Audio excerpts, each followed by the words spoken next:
Can we talk a little bit about the AI now? How that, you've been getting into that business. I want to understand a bit more about it. We spoke about it in Australia, but obviously that was on stage and people would have heard that.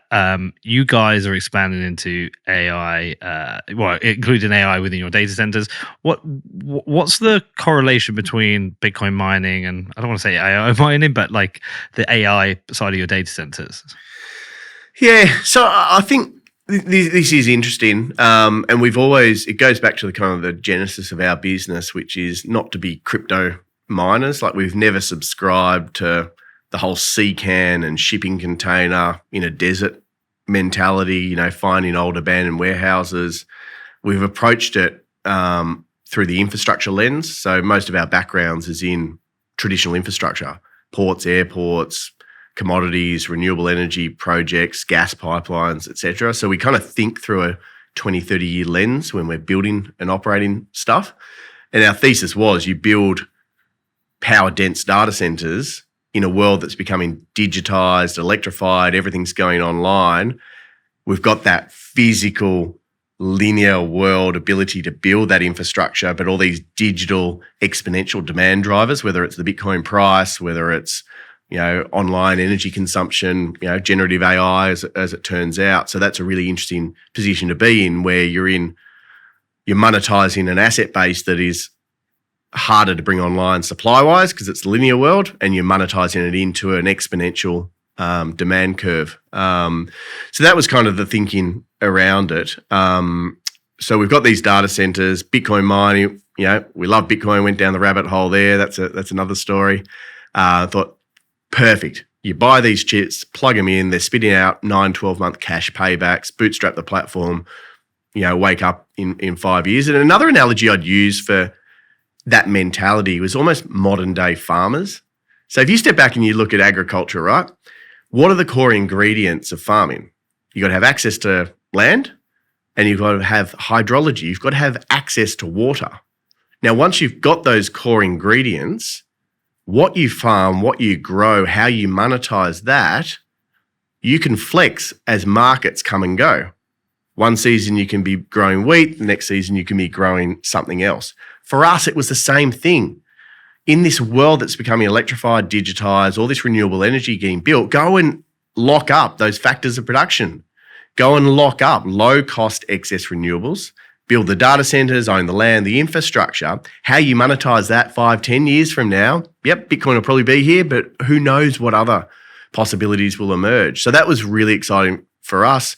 Going back to your question more specifically around the AI, we did sign an MOU with Dell about 3.5 years ago to start looking at non-Bitcoin applications for these data centers, leveraging their hardware and customer base. But at the time, the opportunity cost of time, capital, resources, etc., for a growing business, we parked it.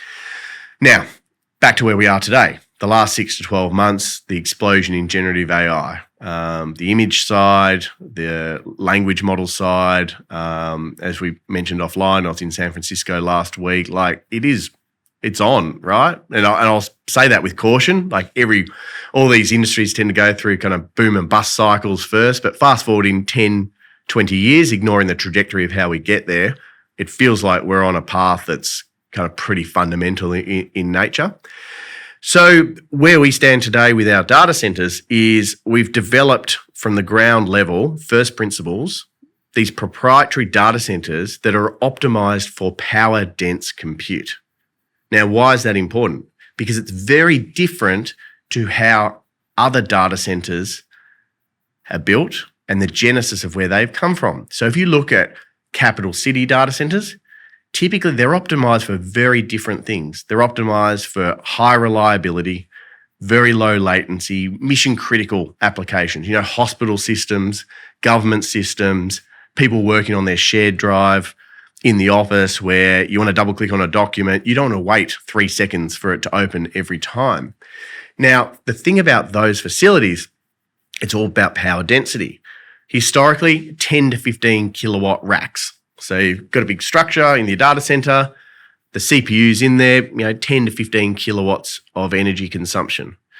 Our ASICs, now park whether they're used for Bitcoin or anything else, at the end of the day, they're chips. ASICs, application-specific integrated circuits. They're just a more energy-dense chip that's concentrated on a specific outcome. Now, we're doing 70 kilowatt racks, 70 kilowatt racks, right? And we've had to do that. We've had to develop it from the ground floor and work out how we manage ventilation, airflow, networking, infrastructure, etc., to manage those most efficiently. Now, along comes generative AI, NVIDIA GPUs, it's starting to explode. They use 40 to 50 kilowatt racks. Now, look at the two markets. You can be in Camp A, historically dealing with 10 to 15 kilowatt racks, and go, how am I going to 3x this? Or you can be Camp B, where you say, I've been dealing with 60% more power density. To plug them in doesn't seem that complicated. So that's the really interesting opportunity for us. As you alluded to before, we've bought some of the NVIDIA GPUs. They're arriving in the next few months. We're equally in conversations with parties around BYO GPUs, what they call co-location. We're excited about it. It just looks absolutely fascinating. The combination of that industry, Bitcoin mining, feels like we're on the cusp of another growth trajectory. So what is a BYO co-location? ASIC? Yeah, I skipped over that a little bit. Broadly, there's two models when it comes to managing these GPUs that are used for generative AI. As a data center owner, we can buy and operate the GPUs, so the computers themselves, and monetize that via a cloud service, i.e., we've got GPUs. If you want to use them, pay us X number of dollars per hour that you use them. The alternative model is we've got infrastructure and data centers and PowerPoints, and they're scarce. You've bought the computers. You need somewhere to plug them in. We can plug them in and operate them for you and manage all that end infrastructure. So the analogy for Bitcoin audience would be self-mining versus hosting. Right.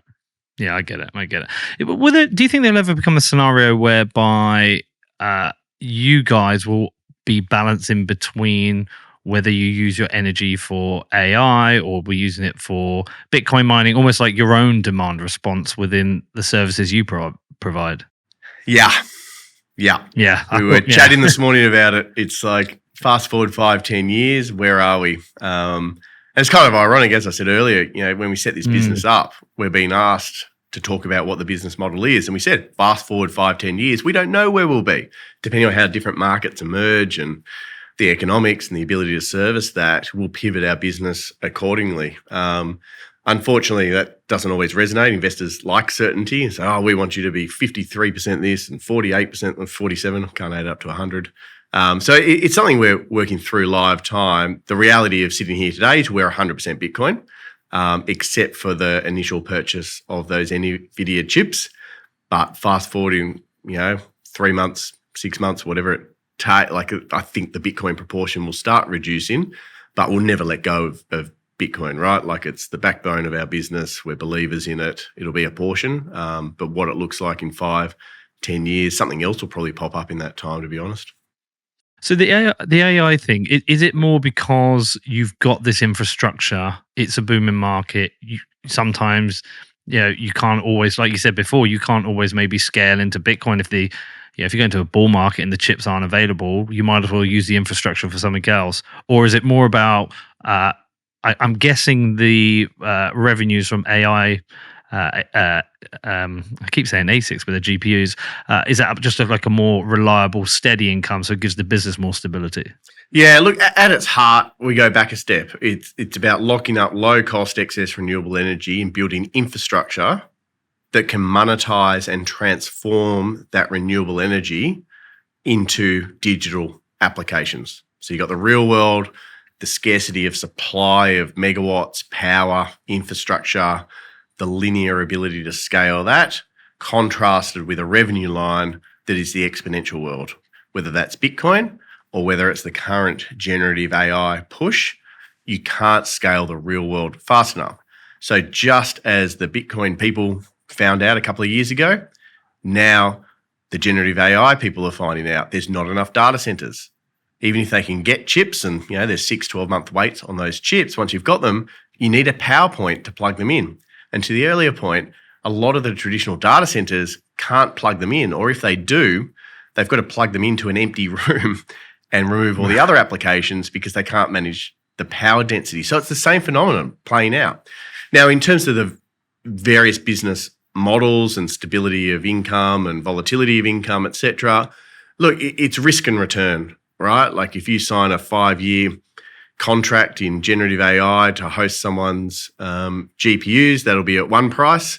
If you self-mine Bitcoin for the next 5 years, that'll be another expected return. So it's one thing to sit here and say, what are the expected returns on each business? But you've also got to look at the other side of the coin.